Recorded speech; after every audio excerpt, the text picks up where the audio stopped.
Good afternoon. This is Father John Paul from Tantur Ecumenical Institute, and I'm here with Frederick Masson and with Stephanie Saldana. It's great to have you all with us for our On the Way to Pentecost series.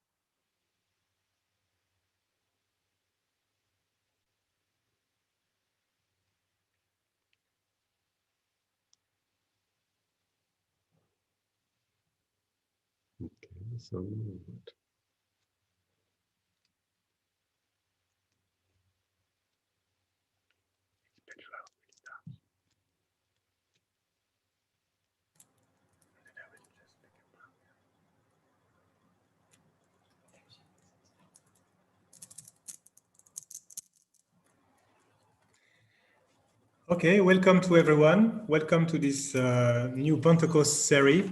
Today we have the pleasure to have with us Hannah Bankowski, who is an old friend of Tantur, been working with us for many, many years. And she's a famous tour guide in Jerusalem, leading groups all over the old city and especially in the Christian quarters.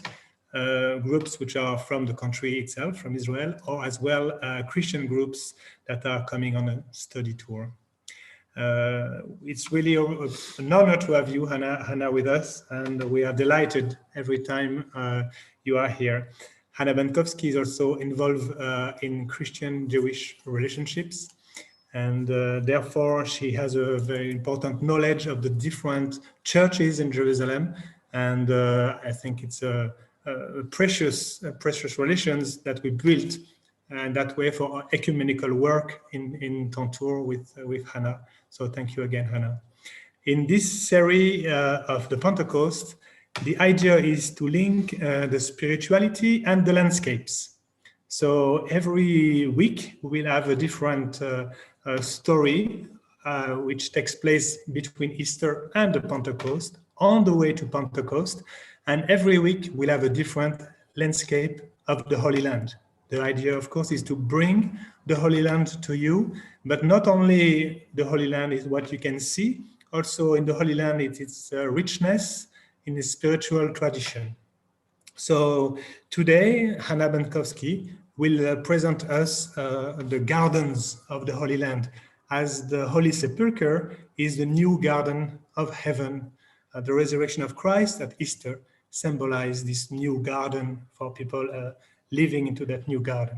So I wish you a good time with Hannah, knowing that after this her lecture, there will be time for question and answer that you can type to us. And after that, we will have a spiritual reflection time of 15 minutes to end this session.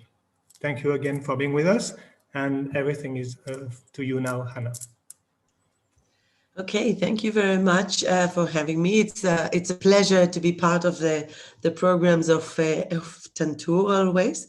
And it feels like the atmosphere, I mean, the limitation restrictions in the Holy Lands are a bit eased. So they even start to talk about pilgrimage and tourists. So it feels like it's going to happen again. But meanwhile, I will try to bring you some of the atmosphere and the sights of the Holy Land. And I have to admit that the mission I got is it was a bit challenging for me, because as a tour guide, I used to talk about the different Christian sites or Jewish sites, explain them, connect them, as I did with the other lectures I gave in these programs in the past. But here I had to take a different direction. So I had to think about how I connect to this whole thing of gardens. So I will share my presentation, and and I will try to walk with you through the different gardens of Jerusalem and of the surroundings of Jerusalem. And when I was thinking about gardens and what to include in this tour, I mean, obviously the Garden of Gethsemane, the Garden of the Sepulcher, but I first thought about something more personal, something that connected to my experience as a Jew. And what happened in Israel, I think it's fascinating, but what happened since last March, synagogues were closed. And most of the rabbis said, don't go to the synagogue. Now during the pandemic, it's dangerous. You have to pray outside. And since Jews pray 3 times a day, and maybe not everyone pray 3 times a day, but many of the Israeli Jews who are religious, and I would say about 25% of Israeli Jews would attend synagogue at least on Saturdays. And you couldn't go to synagogue. So just to stay at home on Saturday would leave the day without the rituals that kind of open the day, open the Saturday, the holy day, the Shabbat. And very shortly after the synagogues were closed, people started to gather in parks.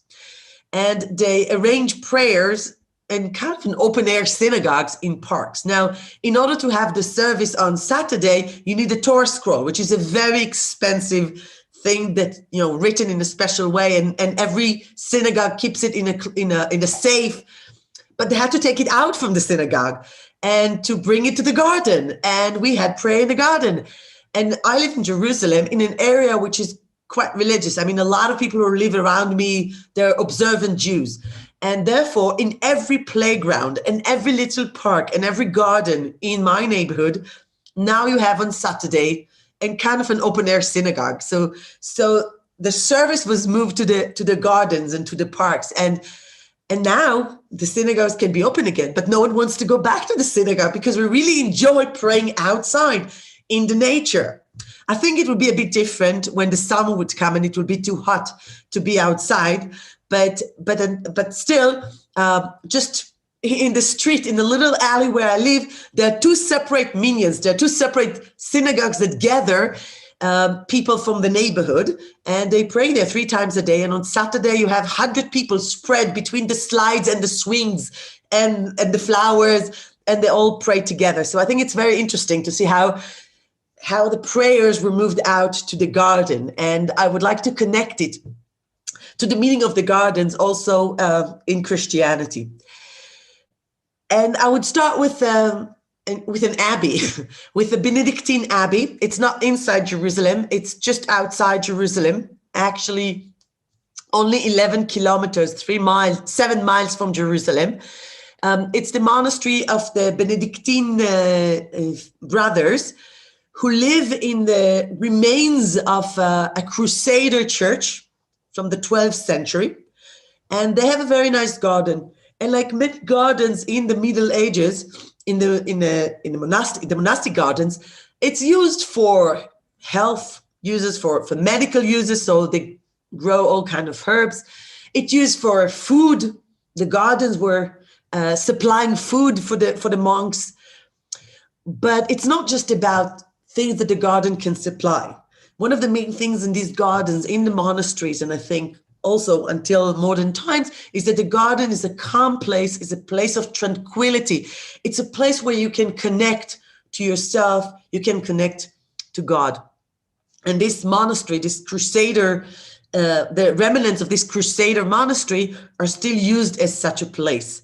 So you enter the church. The church itself is dedicated to the resurrection because it seems it was identified as the village Emmaus during the Crusader time. So we assume that the Crusader thought that this was the site of Emmaus, the village where Jesus met with the 2 disciples when they walked out, and he talked to them and appeared to them.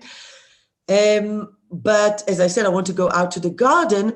And what I like about the garden in Abu Ghosh Benedictine Monastery is that this monastery from the 12th century, from the Crusaders' time, an abbey of Benedictine brothers, is actually located in the middle of a Muslim village. It's them and another monastery. They are the only Christian in the village. It's a Muslim village. And in the garden, they dedicated an area to the Cardinal Jean-Marie Aron Lustiger. Jean-Marie Lustiger was the Archbishop of Paris and a cardinal. He was a Jew. He was born as a Jew. He joined the Catholic Church before the war. He survived the war, survived the Second World War, the Shoah. And he served the church as a bishop and later on as the Archbishop of Paris and a cardinal. And he never gave up his Jewish identity. So when he passed away, the French Benedictine brothers decided to dedicate their garden to Cardinal Lustiger. And in the garden, they put different little signs in 3 languages. The language of the village, Arabic, because as I said, it's an Arab Muslim village around him. The language of the Jews in the country in Hebrew, and in French, the language of the brothers, and also in English for the tourists, with what he said, with what Cardinal Lustiger said about himself.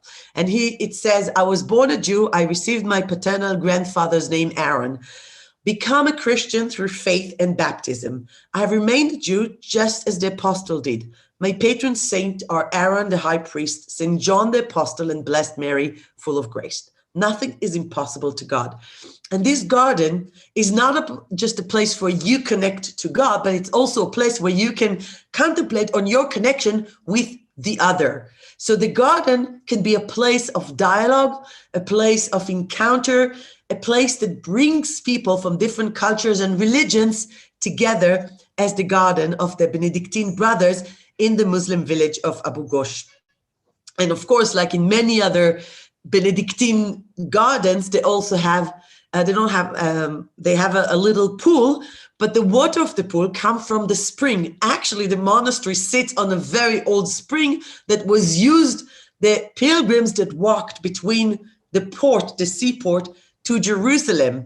And the water in the garden always remind us not only that Jesus is the water that gives life, but the living water, but also the songs of Solomon, the Song of Songs that talk about the spring that enclosed, the sealed fountain that protect you, that protect your soul.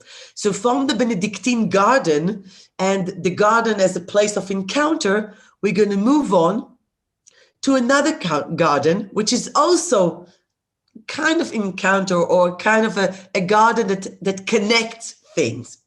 And that's the Wall Rose Park. It is not a Christian site. I think it's the only non-Christian site in my presentation today. It's actually a park that was designed in the 70s in the heart of the western part of Jerusalem. So it's a very Israeli Jewish area. It's on the National Hill, the hill where all the public institutions, governmental institutions are located. And the park was established by a person who loves roses, and he managed to convince the government and later on some funds to help him to fund the project. They planted a rose garden that maybe also refers to the rose garden in Washington, I don't know, that has 15,000 rose bushes with over 400 varieties of roses. And it's also called the Garden of Nations because many of the roses were donated by different countries from all over the world, not just the roses, but also some sculptures that were located in the garden. So when you walk through the garden, you actually have the opportunity to see roses from Europe, roses from the Far East, all kinds of roses in all different colors. And during the month of May, so it's going to be very soon, all the roses going to flourish, and it will be beautiful and full of colors. And a lot of Jerusalemites walk around the park, and you have a lot of young couples take pictures there before the wedding, and people doing picnics.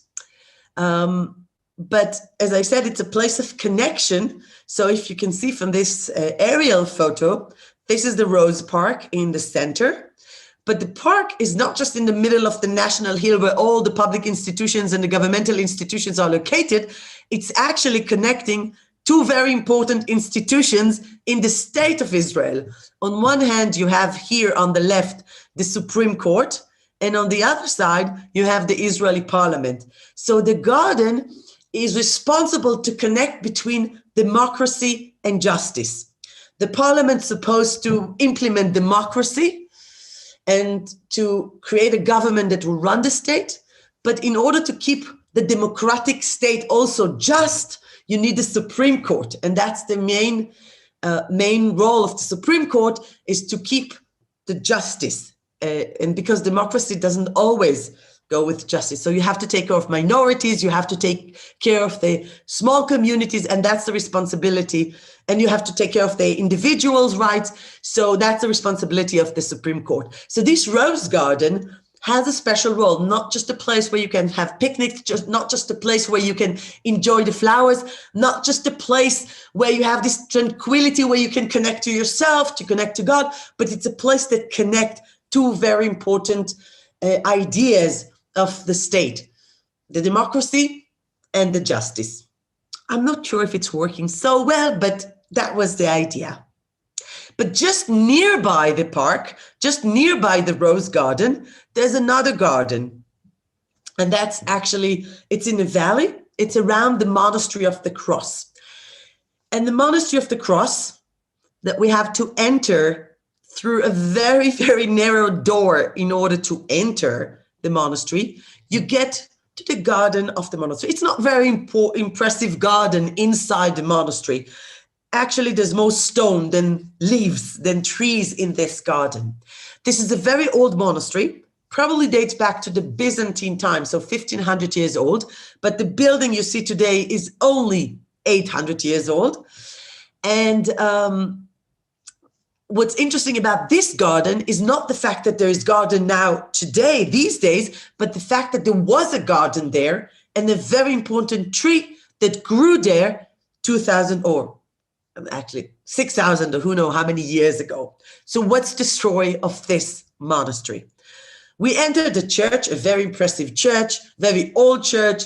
All the walls are 800 years old. Some paintings are 800 years. Others are only 500 years old. But then we go behind the apse, behind the iconostasis, to a small room. And that's, and that's what we see. This is actually the shrine of the church. This is the origin. This is the seed of the church. It's the seed of the story of the crucifixion of Jesus.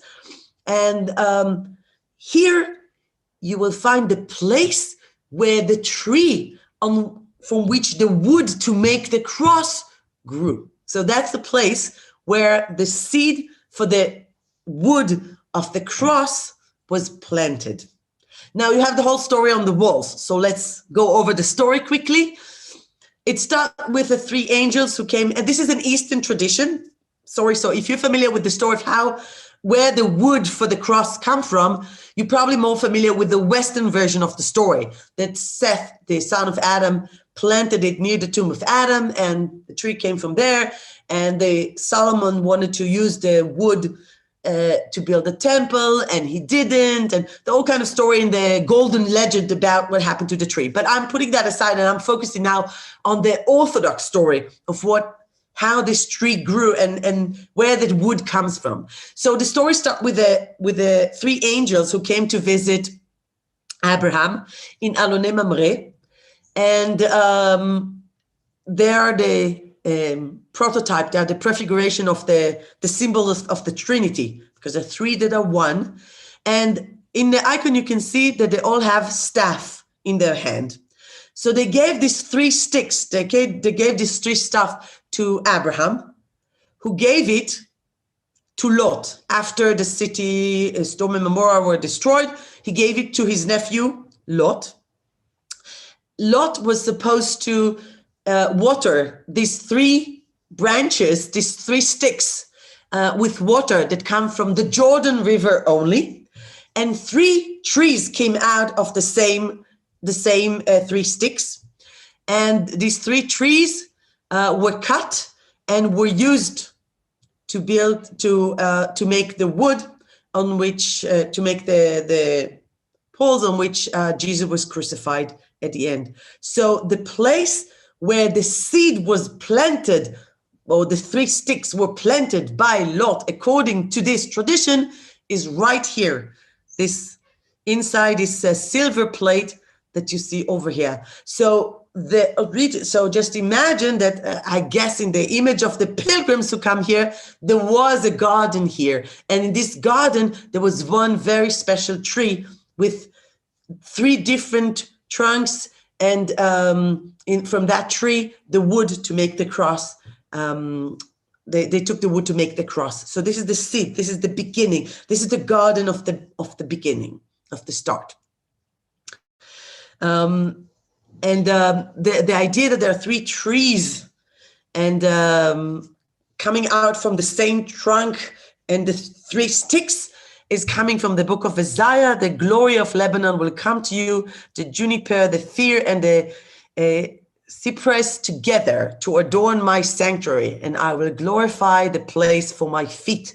And the fact that these three trees together will be adorned as my sanctuary, and that's where the feet would be placed. It's also hinting to the place where the feet of Jesus were nailed, which the feet of Jesus were nailed to when he was on the cross.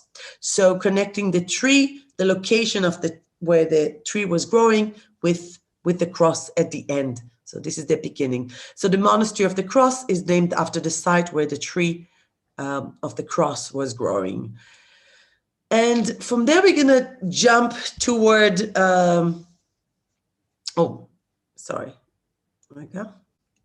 toward another garden, the Garden of Gethsemane. You talked about the Garden of Gethsemane before on Thursday, before Easter. So I'm not going to talk about what happened in the Garden of Gethsemane. I just want to talk about the garden. In the Garden of Gethsemane, you have very old trees. There are actually 8 very old olive trees. And in the gospel, it says that it was a place where Jesus and his disciples used to get together. And that's why Judas Iscariot knew the place. And again, they went to the Garden of Gethsemane. They went to a place outside the city, a place where they can be disconnected from the hustle and bustle atmosphere of the city. A place where they could be around the olive trees. And these olive trees, these are very old olive trees, kind of remind us the atmosphere of that garden when Jesus was there with his disciple. And olive trees are very important in the life of people in the Middle East, because the olive oil is a very important oil that is used for not just for food, but also as a medical tool. So the olive tree is not just another tree, but it's a very basic element in our dietary. The olive trees are not 2,000 years old. Maybe their roots are 2,000 years old, but all the scholars who examined the tree suggest that they are 800, 900 years old. And when the Franciscan purchased the area of these very old trees, they wondered, what are they going to do there?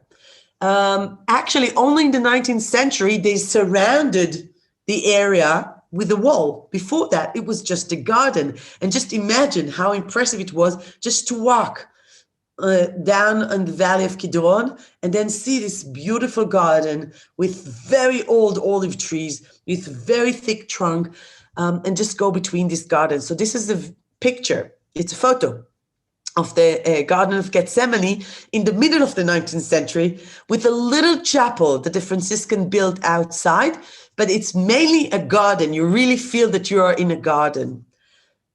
Another photo from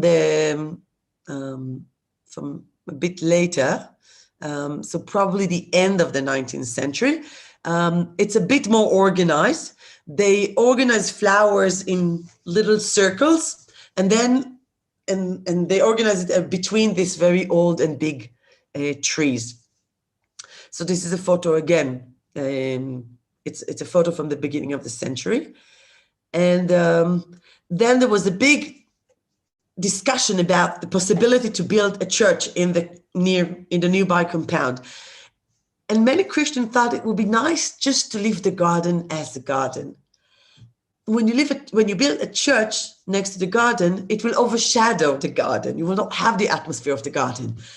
And you will miss you wouldn't be able to connect to the story of Jesus going outside in the darkness, going with his disciple to a place where you have these very big trees and sitting next to the tree. When you have a church, you forget that you're in a garden. You go into the benches and you sit one behind the other. You don't have this atmosphere, special atmosphere of the garden.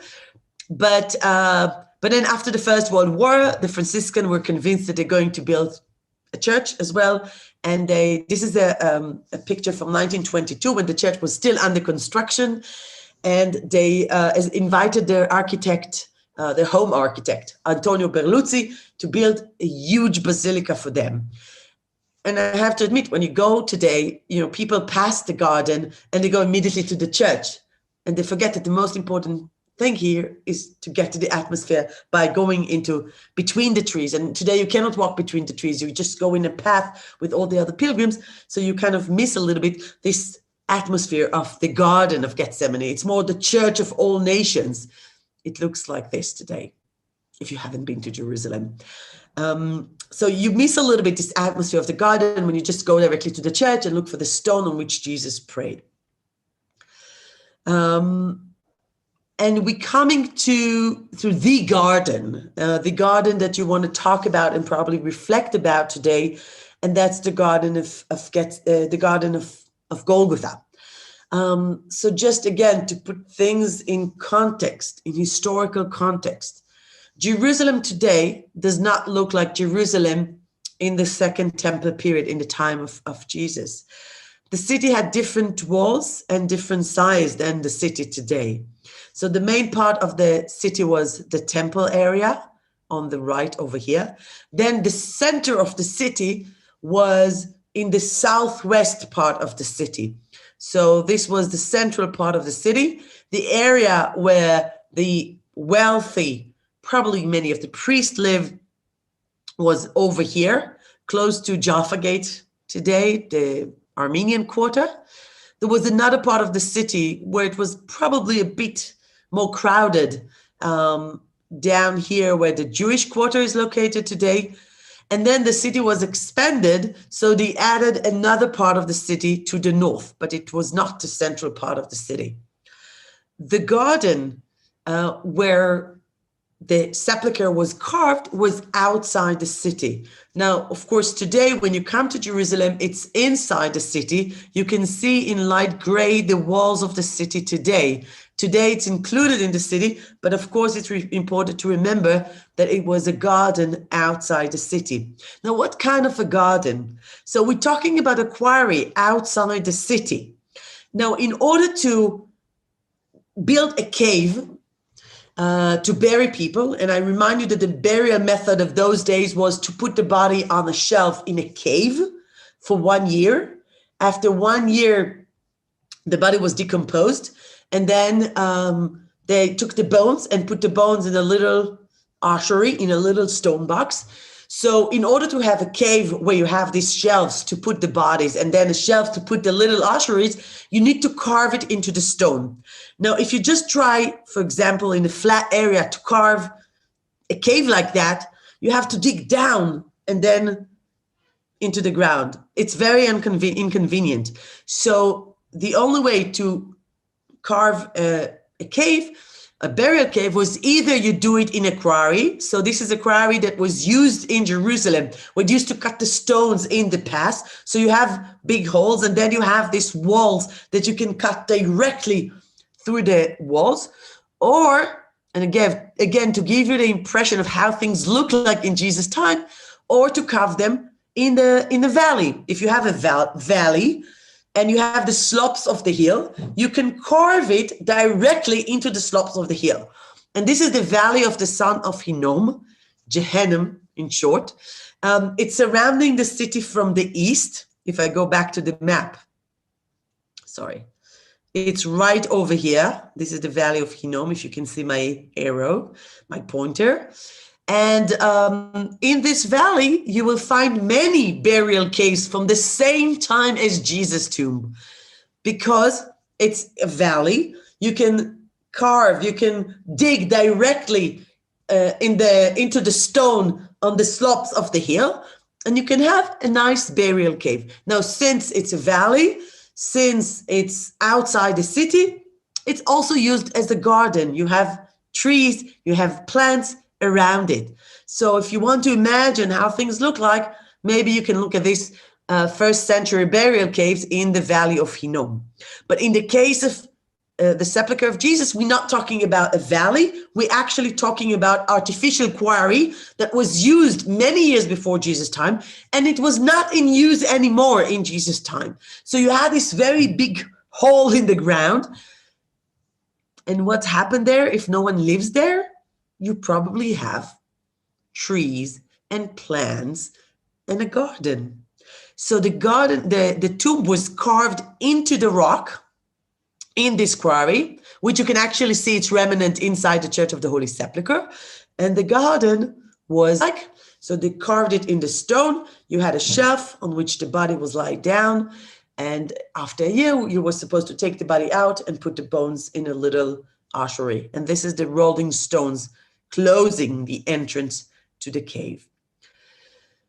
But as Christians celebrated Sunday after Easter, when the women came on Sunday, they found the empty tomb. The tomb was empty, and Jesus appeared to the women.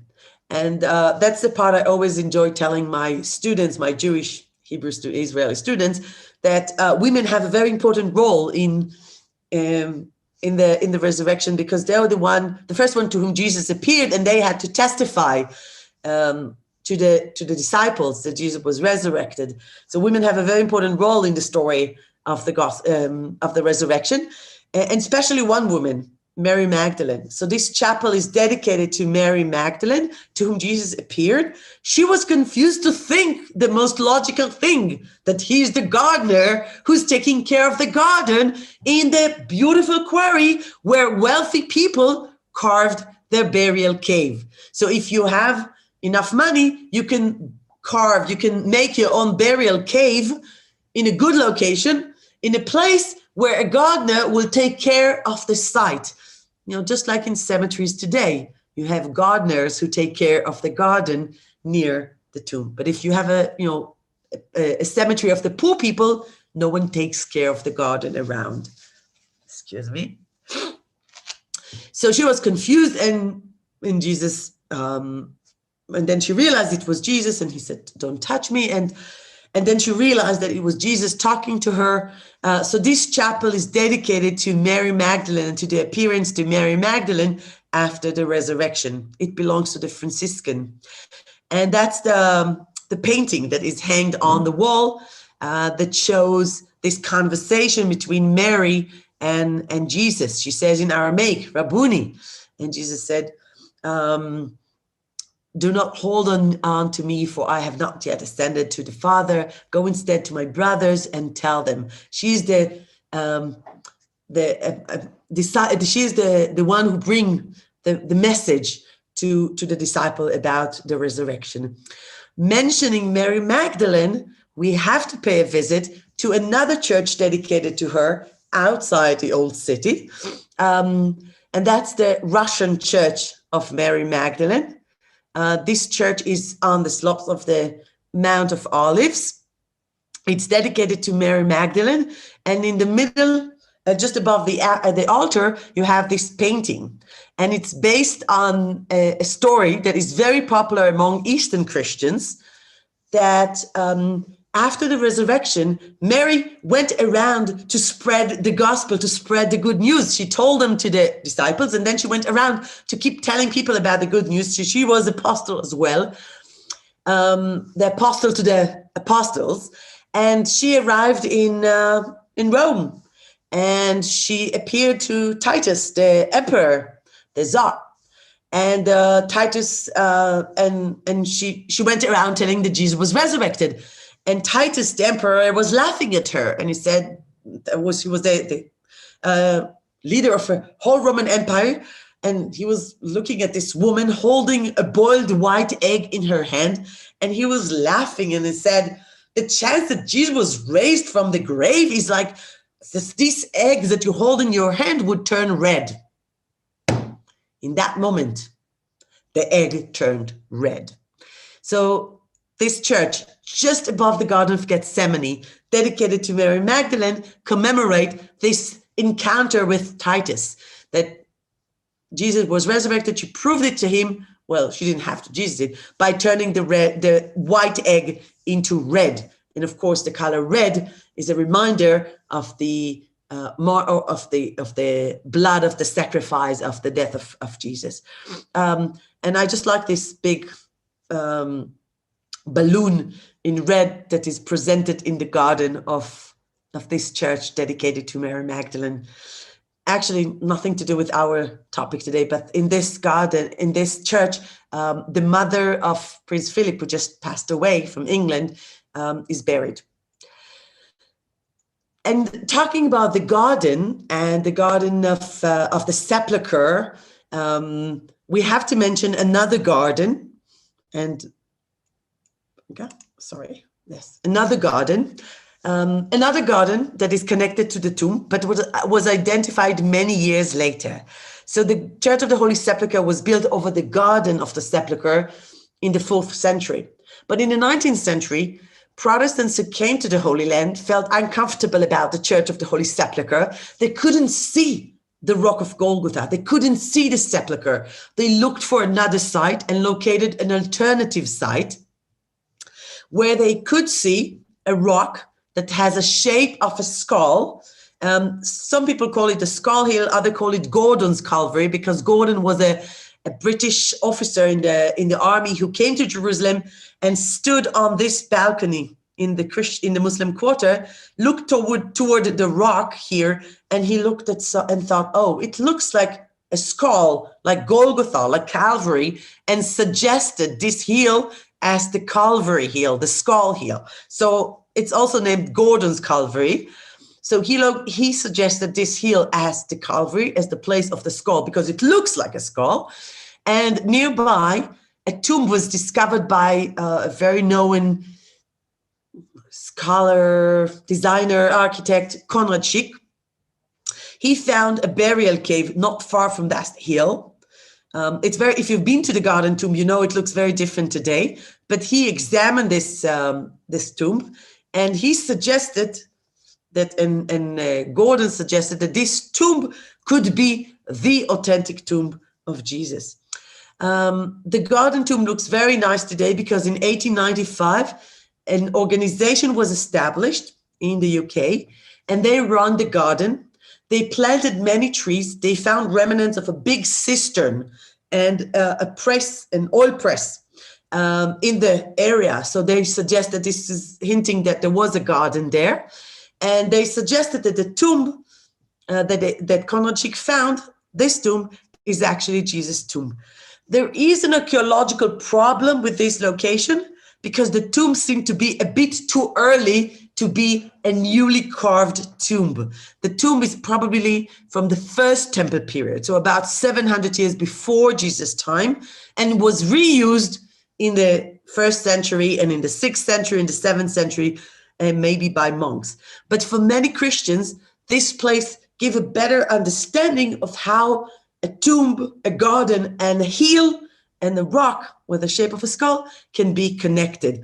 So I always invite Catholics as well to visit a garden tomb to get an idea how they designed the garden in a way that it would be a peaceful place to pray. And a lot of Protestant groups go there and pray there. They get together in different corners in the garden, and it's very peaceful and it's very quiet and it's very green. And that kind of atmosphere you do not get in the Church of the Holy Sepulchre. After a whole week talking about the Church of the Holy Sepulchre, I guess, before Easter, you know that the Church of the Holy Sepulchre is not, you really have to isolate yourself in order to feel the tranquility of a garden. But this place helps you to feel this atmosphere. So even if the tomb is not Jesus' tomb, but the place helps you to get into the atmosphere of the garden and the women who came on Sunday and found the empty tomb in the garden. And just to end with good news before I will give a few 5 minutes for questions. So the first garden, the garden of the tomb itself was just reopened again on weekends, and the tomb itself that was closed for a year. So in the last year, visitors could visit the church, but they could not enter the cave. They could not enter the tomb because it was closed due to the pandemic. So just last Friday, the tomb was reopened again for visitors. So I think it's very much connected to Easter, that the tomb is empty. And now everyone can enter and see the tomb is open. And now everyone can enter again and see the empty tomb. Thank you, Hannah.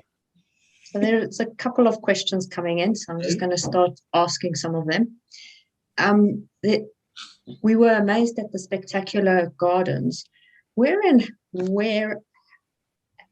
and how does the water come from to water the many gardens, as this is a pretty arid or desert area in Jerusalem? Is it just rain? Yeah, we're really cautious about water in Jerusalem, at least in the past. Today we have other ways to bring water into the city, and so you collect the rainwater. So every building in Jerusalem, and definitely the monasteries, used to have big cistern. So this would be a big hole under the monastery or under the cloister, where you collect the rainwater during the winter, and you use the rainwater to water the gardens. And until today, in some of the monasteries, they still have active cisterns. They collect the water in the winter in order to avoid using the water, the regular drinking water, to water the gardens. But yes, we're very cautious about it. It's always a question how much you spend on the plants and how much you protect the water. I think the situation now in general, at least in Israel, is a bit better. So we have a bit more water, and we can allow watering the plants more freely than we had in the past. But yes, it's a good question. And you also mentioned the belief from a Greek perspective that the cross is made of the three woods. I think it was the cedar, the pine, and the cypress. Yes. Do you have any insights how this ties to the cross that Empress Helena found and believed to be that of the Christ? So the story is connected, but this is also in the Western tradition. So after the wood was taken to make the cross, then it disappeared, and then St. Helen found it by and it is a tradition from the end of the 4th century that she found. She was looking for the cross. There are different stories about how she found the cross. The earliest one says that there was a woman who was very sick, and she brought her in. She looked for the cross. She found 3 crosses. She brought the woman in. The woman was touching the first cross, the second cross. And then when she touched the 3rd cross, she was healed. And then they realized this is the true cross that brings life, the true cross that heals. And again, the number 3 that connect also to the Jesus and the two thieves, but the number 3 repeats as a symbolic number.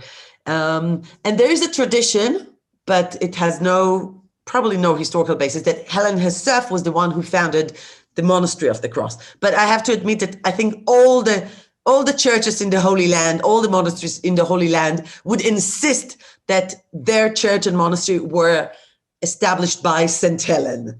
So it's kind of a way to say we're authentic. We are going back to the time for the 4th century.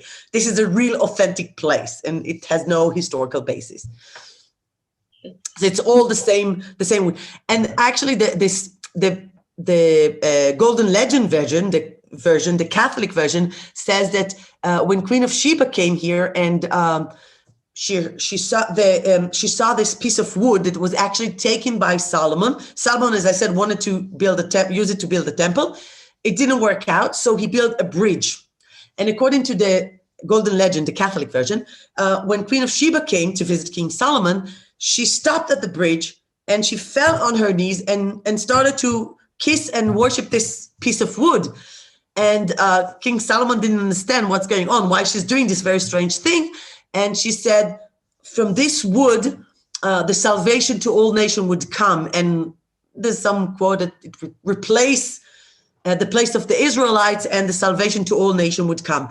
And therefore, King Solomon had to hide this piece of wood, because he knew that it's going to be the beginning of the end for the Jews, for the Israelites. So that's the Golden Legend, the Middle Ages story from the Catholic version. But it doesn't. The Orthodox have a different story for that.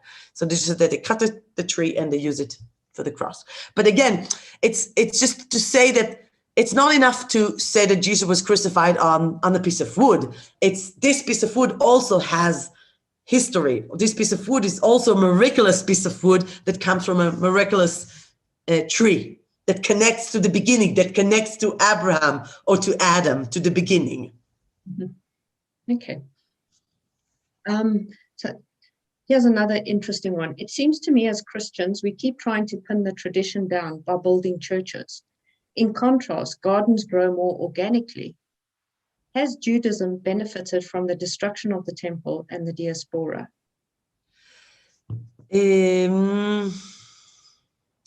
I think it's a very modern concept to talk about worship in the nature, connecting to the nature. It was very natural for people in the past. We lost it, and now we're going back and looking for the nature and worried about environmental issues and about being connected to nature. So I think in Judaism, we go through a similar process, I think. So in the past, it was obvious for people to be connected to the nature and to work in the agriculture. Judaism is very much connected to agriculture because the holidays, the rules are very much connected to the land. You cultivate the land, you work in the land, and then you bring it to the temple, you eat it in the temple, you sacrifice it in the temple. Many of the laws connected to how to deal with agricultural issues, we lost it in the diaspora. We lost it in the little villages where we stopped working and connecting to the land. And I think, at least for Jews being back here, I think we have this similar awareness that the person who asked the question was mentioning of, trying to look for the connection to the nature again, not as agricultures, but finding other ways to connect to nature. That's why I like this idea that now we're praying in the gardens and not in the synagogues, because we really connect differently to things around us. We pay more attention to the world around us when we pray outside. There's lots of questions coming in, so I'm just going to ask two more. What were the burial practices for poor people in the first century? Good question. I mean, we don't know. We know how the wealthy people were buried. Probably the poor people were just buried in the ground, as we do today. But only we know that wealthy people had big burial caves because they could afford it. So we always know more about the wealthy people. I think it's a very modern concept for historians to examine and to research about the life of the poor people. No one bothered about them. Historically, and therefore their life is not documented. So probably they were just buried in the ground, and only wealthy people had burial caves like Joseph of Arimathea. We'll try and get back to the other questions later on after JP and Stephanie, but one last one.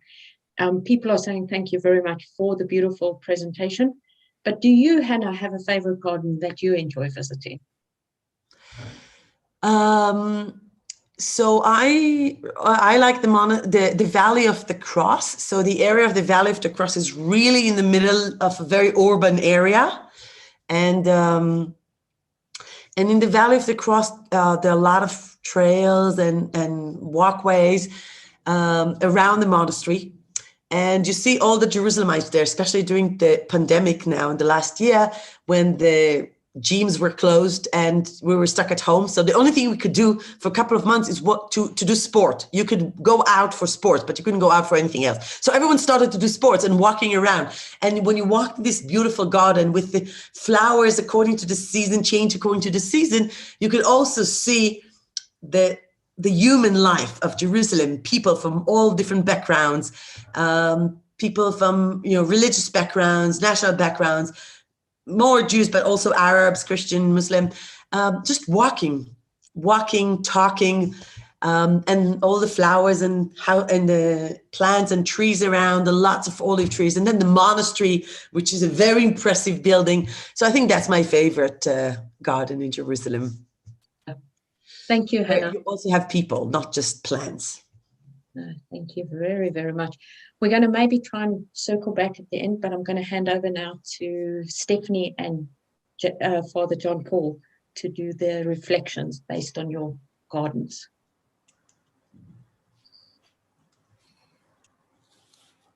Thank you so much. That was just beautiful. And it's really touching to be able to follow that up with a little bit of reflection. I'm going to talk a little bit about the Garden of Gethsemane, where, as some of you know, I recently went on retreat precisely because of what Hannah said. It's usually so busy that we forget it's a garden. And so I took this opportunity where it's really quite empty to spend some time there. I'd become captivated by a few short phrases in the Gospel of Luke about the way Jesus spent his days in Jerusalem.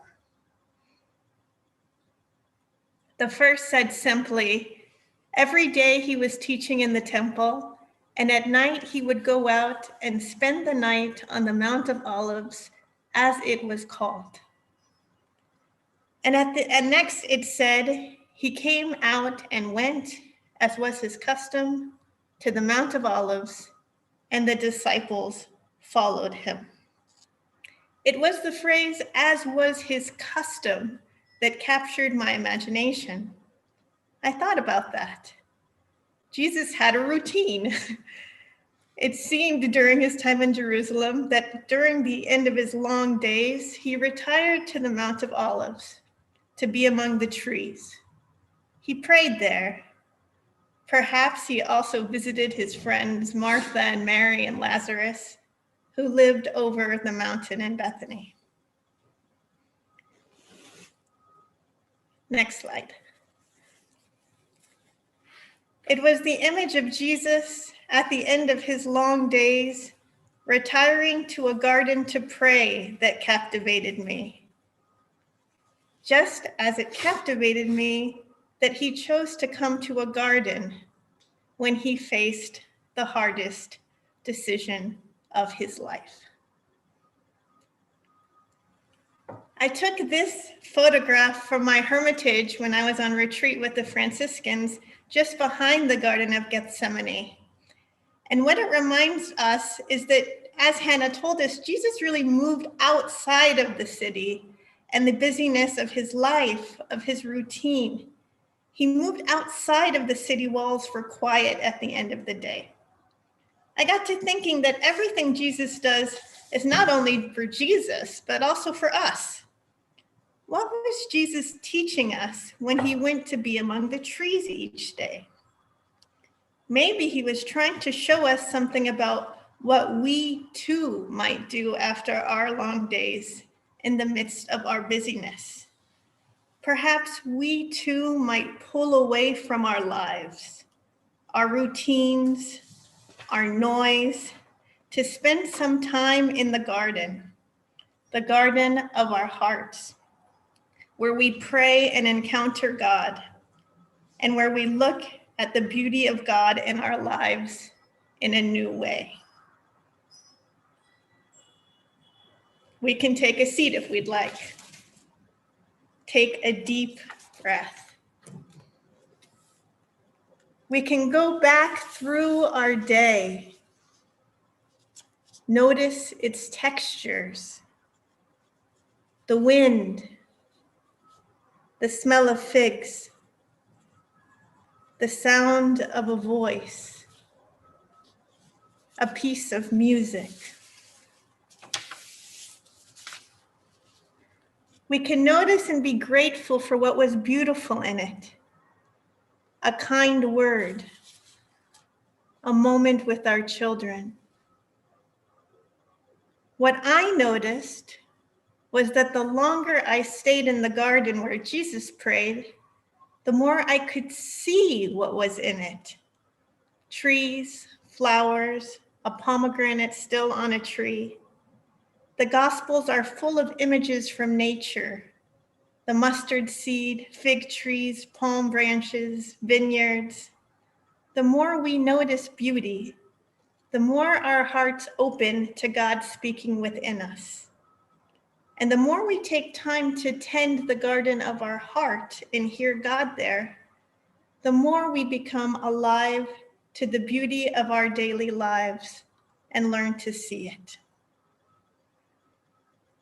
Attention is the beginning of devotion, the poet Mary Oliver wrote.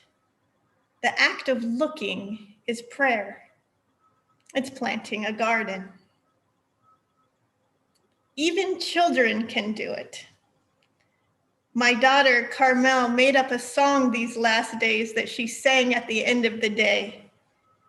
We were just in Haifa, and at the end, and I'll try to sing it, she would sing, "What a wonderful day.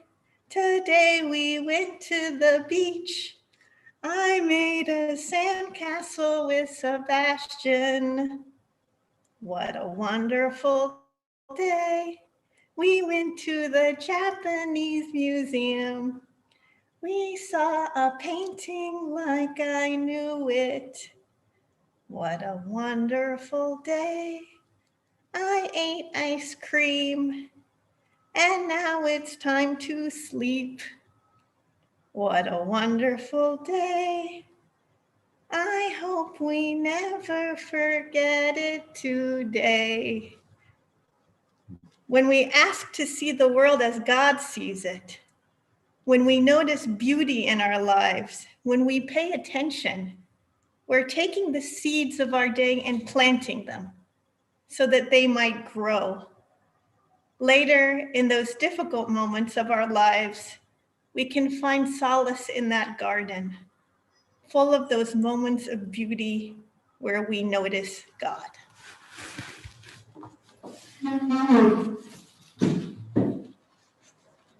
Thank you, Stephanie.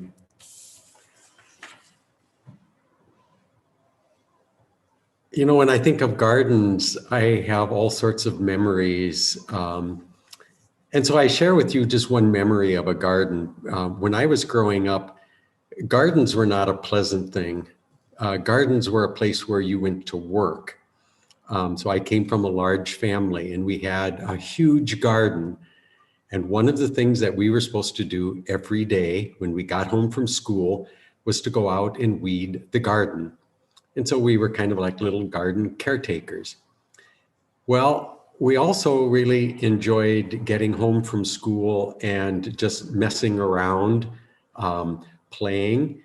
But we also knew what time my dad would come home from work. And everything worked very much according to that schedule. And so we knew that we could play and fool around for a certain amount of time. And then we had to spend the last few minutes really looking seriously at getting into the garden, pulling weeds, because we knew that within a few minutes, a certain car was going to pull into our driveway. One particular day, the car pulled into the driveway unexpectedly. And that's where we learned the term wailing and gnashing of teeth, and how gardens are meant to be cared for and not played around with.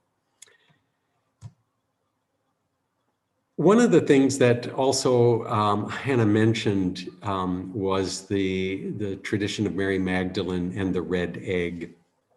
And certainly within the Byzantine tradition, within the Orthodox traditions, at the end of the Easter Vigil, people will bring forth baskets of red eggs to be blessed. And so a tradition that continues, that red egg symbolizing new life. So I was happy that she did mention that, especially with Mary Magdalene.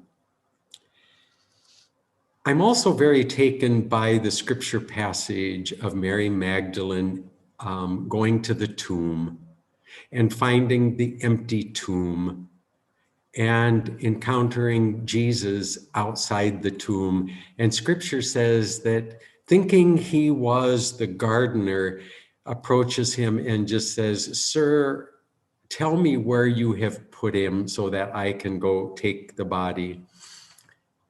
And it was only in calling her name that she recognized Jesus was not the gardener, but Jesus was that person. What strikes me with that, is it just by accident that she thinks that he is the gardener?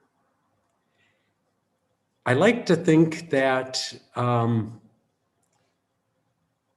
that gospel writer was deliberately using Jesus as mistaken as a gardener. That maybe Jesus was the gardener, because we also know about another garden, the Garden of Eden. And we also know that that Garden of Eden, at the very beginning, was filled with the presence not just of God, but of the Holy Trinity, Father, Son, and Holy Spirit. And so Jesus could possibly have been that caretaker of that garden, just as he is the caretaker of this other particular garden. And so it's another image that is important that we hold about Jesus as the gardener, not just being mistaken as a gardener, but Jesus as a gardener, one who plants, one who prunes, one who waters, one who fertilizes, because we know that all throughout the Gospels, Jesus is planting seeds. Jesus is pruning, Jesus is watering, Jesus is fertilizing the human spirit. He's fertilizing dry grounds of broken hearts, of hearts that had been isolated and pushed aside, hardened hearts that needed to be churned, that needed to be massaged, that needed to be opened up, that needed to be watered and fertilized with the power of God's loving kindness. And so Jesus is a gardener.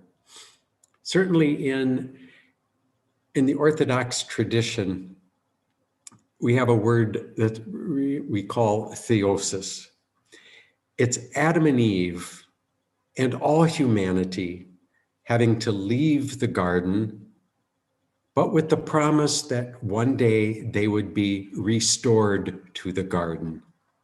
And so Jesus is the one who restores us to the garden through his passion, his death, and his resurrection.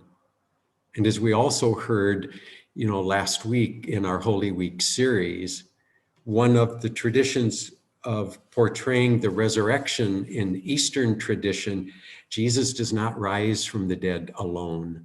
He's always portrayed with hands outreached, lifting up Adam and Eve out of the tombs.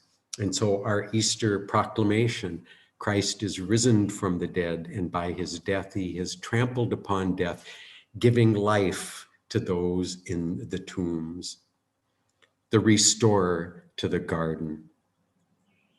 So a question for you. As you reflect on this notion of Jesus as the gardener, how would you describe Jesus from your own personal experience as a gardener? In your own creative imaginings, how is Jesus growing a garden, especially the gardens of our spirits? The other thing I also like to think about gardens too is they are places of quiet. They are places of calmness. They're wonderful places to sit and meditate, to think, to reflect, to feel at oneness with nature, oneness with God.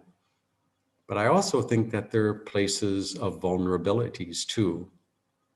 Again, going back to the original garden, we know that Adam and Eve had everything that they could possibly want, and yet they were tempted where they were vulnerable.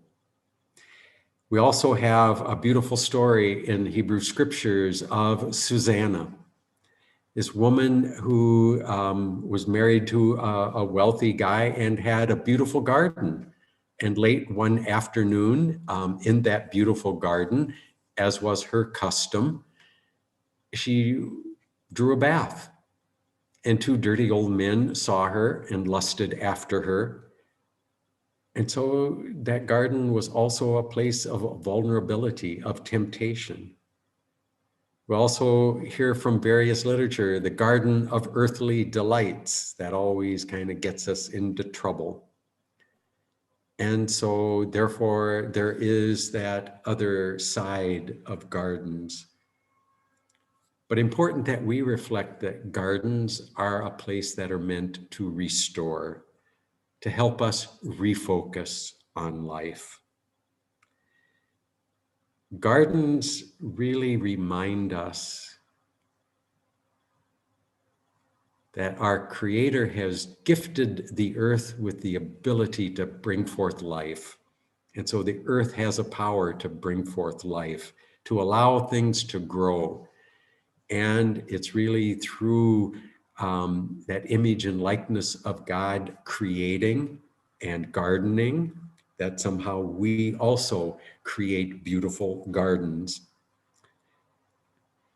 A final image that really strikes me with gardens as a source and images of resurrection.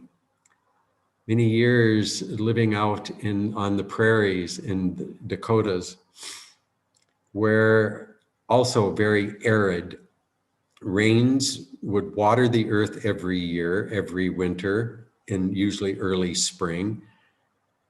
And there would be all sorts of things that would blossom and grow. And so springs you could always identify as new life coming back to a very parched, weary, dried earth. But what also struck me was that sometimes the rains were just not enough. Every 7, 8, 9 years, we would have just this heavy amount of spring rains.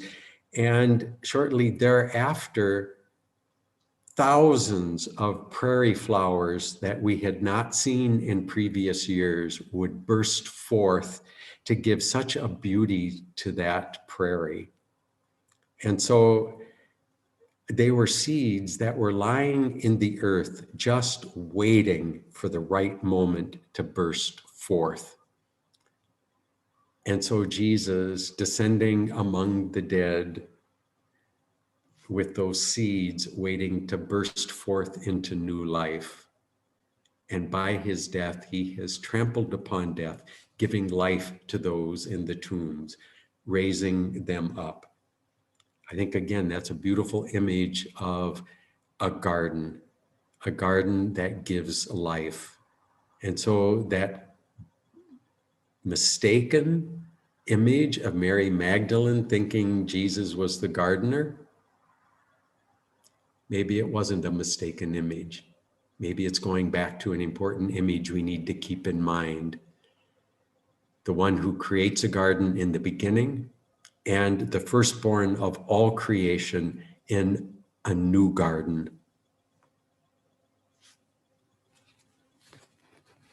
Petra, back to you. Thank you very much, Father JP. And I just want to say thank you very much to Hannah, Stephanie, and Father John Paul for showing us the importance of gardens as they are today in the Holy Land, also the scriptural gardens, and then also very importantly, the garden of our heart. And as you also just said, it gives life, it gave life, and it will continue to give life in so many ways. So thank you to the trio of you for just enlightening us and just such a wonderful presentation.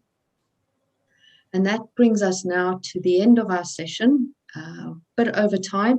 So just a reminder that next week, Jared Goldfarb will be actually leading us on the road to Emmaus, which is the 7 miles from Jerusalem. So we hope that you can join us then again as well. And looking forward to seeing you all. And a big thank you for joining us. And as usual, this will be recorded, so feel free to share it with your friends as well, the link to the recording.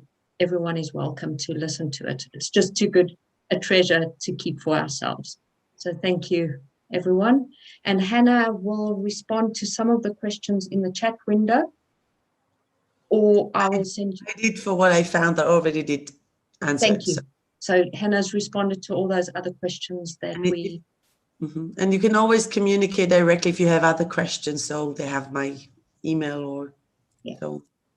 Or you can get it through me and then I'll forward it to Hannah and she will respond. Very good at responding. Mega thank you to everyone and have a blessed Sunday. Thank you.